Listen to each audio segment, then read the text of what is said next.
Debunking myths about learning English. Hello, what are you doing here? The class is finished. You can go home. Yes, I know, teacher. I decided to stay because I want to ask you some questions. I see. Well, tell me, what's your question? I think I have some minutes for you. Thank you, teacher.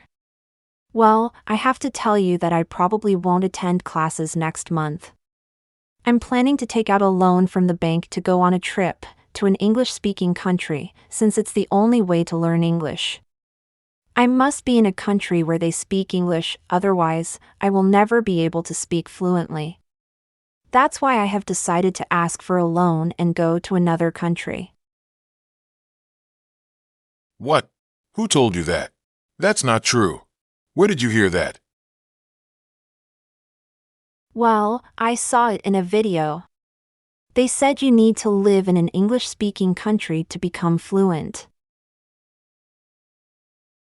Let me tell you, that's a myth. I will explain it to you. Many people believe that you must live in a country where English is spoken to become fluent, but this is not necessary. With the internet, movies, books, and online classes, you can practice and improve your English anywhere. Seriously? Yes, the most important thing is regular practice and exposure to the language. That's all. So, it's not necessary to travel abroad to learn English. If you can, great. It's a wonderful experience to visit new places and learn about different cultures. But you don't need to go into debt for it. That would be a mistake. Think about it carefully. I understand. Well, I suppose you're right. Now that I think about it, you're right. It's just that in the process of learning English, one can feel frustrated and believe anything. I know. There are many myths about learning English. Another common one is that you can learn English quickly with the right method. That's not true. Some people believe that if they find the perfect method, they can learn English very fast.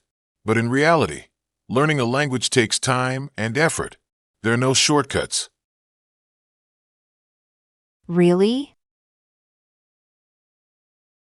Yes, consistent practice and patience are key.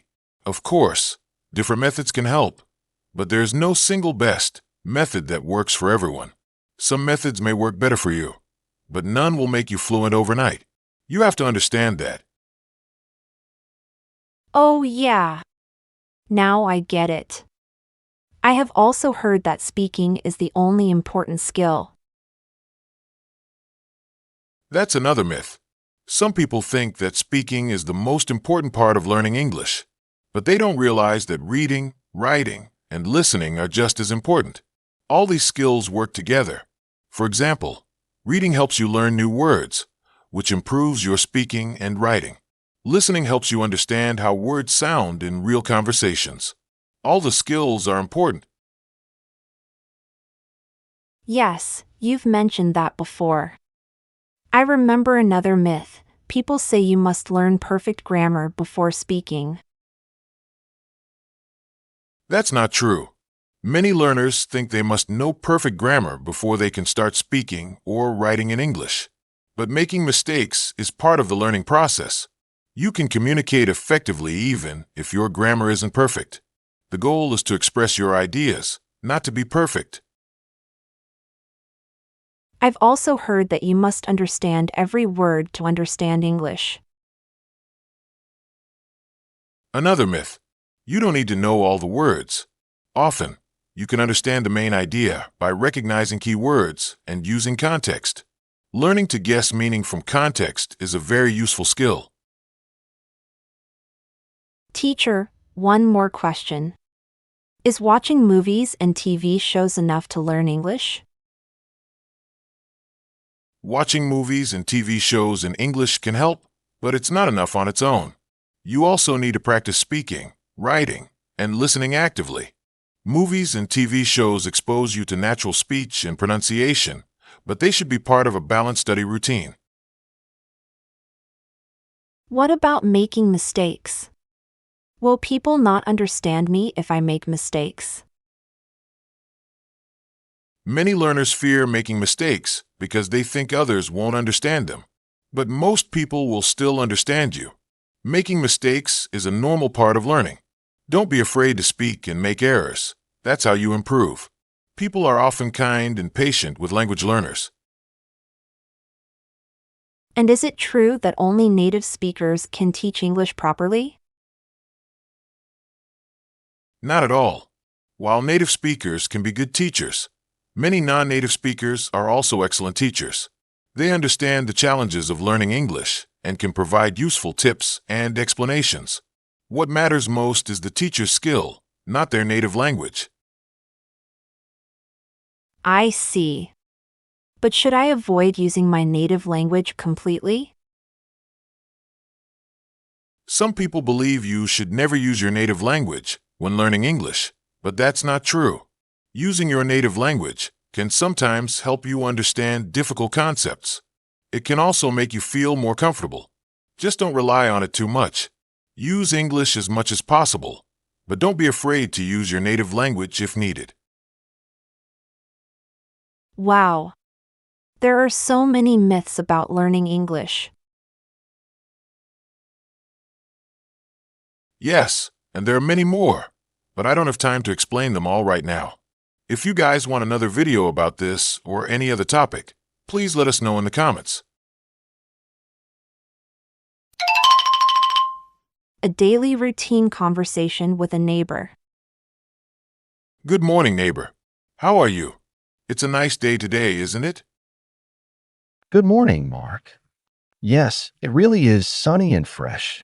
Amazing. Yeah, certainly. I see you're ready to go to work. Or do you have the day off today? Oh no, I have to work every day. Today, I have to arrive earlier than usual. Oh, why is that? Is there a special reason? Or do you just want to be more punctual? No. The thing is, today I start my new work schedule. Oh, good for you. I ask because I always see you leaving at 8 in the morning. Yeah, I used to work from 8 a.m. to 5 p.m., but not anymore. My schedule has changed. I always thought your life was interesting. Can I know more about your daily routine?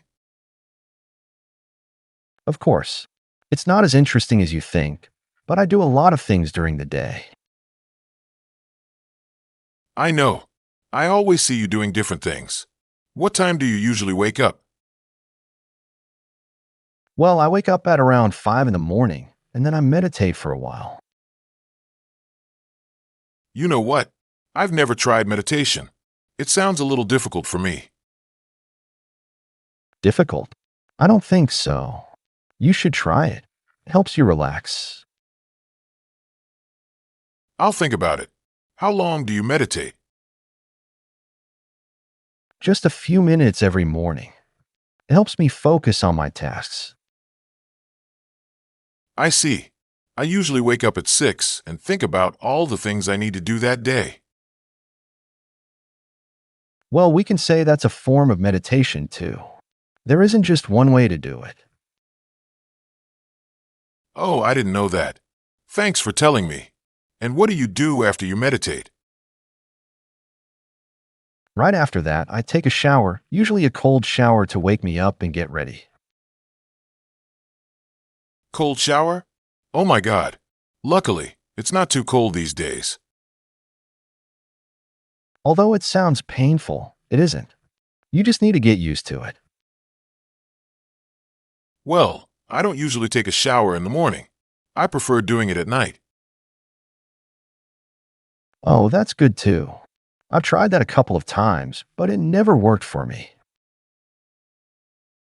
As you said before, you just need to get used to it. At first, it's hard. Yeah, I see. Well, after taking a shower, I get dressed and cook my breakfast. I didn't know you cooked. Doesn't your wife make your breakfast in the morning? No, she leaves home earlier than me, so she doesn't have much time. Oh, that's why I never see her leaving in the mornings. Now I get it. Yeah, she works from Monday to Sunday from 5 a.m. to 6 p.m.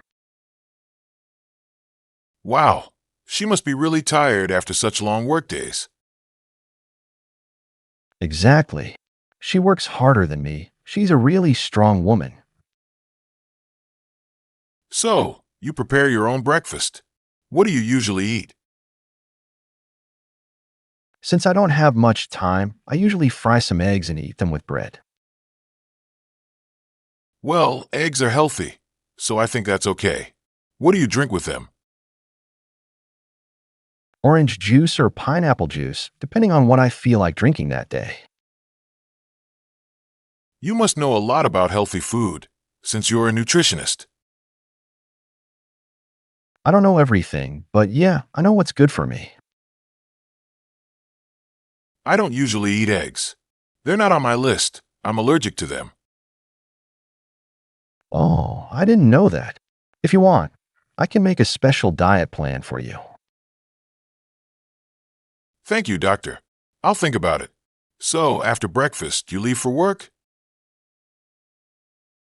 Not yet. After eating, I water my plants. I have a lot of them. Yeah, I saw your garden. It's really big, with so many different plants. Thank you. It's not easy to take care of. I have to water them every day. I suppose so. I don't have a garden, but I have a few plants in my yard. That's nice too. Well, after that, I leave home for work at around 7. Do you always drive your car? Or do you take the bus or a taxi sometimes? I usually drive, but if my car isn't working, I take the bus or a taxi. Well, I drive a taxi. If you ever need a ride, just call me. That's great. Do you drive a taxi every day or just for a few hours? I drive from 6 in the morning until 1 in the afternoon. Then I go to my store downtown. Well, maybe you can take me to work from Monday to Friday. Is that okay? Sure, but what about your car? Won't you drive it anymore? To be honest, I don't like driving. Traffic stresses me out. I totally understand. And what time do you finish work? Maybe I can pick you up, too. I finish around 5 p.m. But before that, I need to eat lunch. If you eat late, isn't that bad for your health? I saw something about that on TV. Not always. But in my case, I follow a diet that allows me to eat at different times. You're the expert. No questions from me. I can pick you up at 7 p.m. That works for me. I need to get home before my wife so we can cook dinner together. What do you usually have for dinner? More fried eggs? No. We sometimes cook pasta or just order a pizza. I always eat vegetables at night. I like to stay healthy, and I don't like fast food. That's great. After dinner, we usually watch a TV series or a movie. I don't watch TV. I prefer playing cards or chess. I like chess too. Maybe we can play together sometime. That sounds fun. What do you do on weekends? Do you also work? No, I don't work on weekends. I just stay home and relax. I don't work on weekends either. Why don't we meet for a chess game on Sunday? That sounds great. I'll see you on Sunday then. But now I need to go. I'm running late. I can take you to work. My taxi is parked outside. What do you say? Excellent idea. All right, let's go. Can we get there in 30 minutes? I don't think so. There's too much traffic.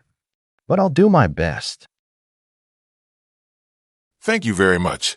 Let me grab my briefcase, and we can leave. Wait a second. I hope you enjoyed this conversation. If this video helped improve your English, please subscribe to the channel and share it with a friend. And if you have any ideas for our next video, leave a comment below. Take care. Take care.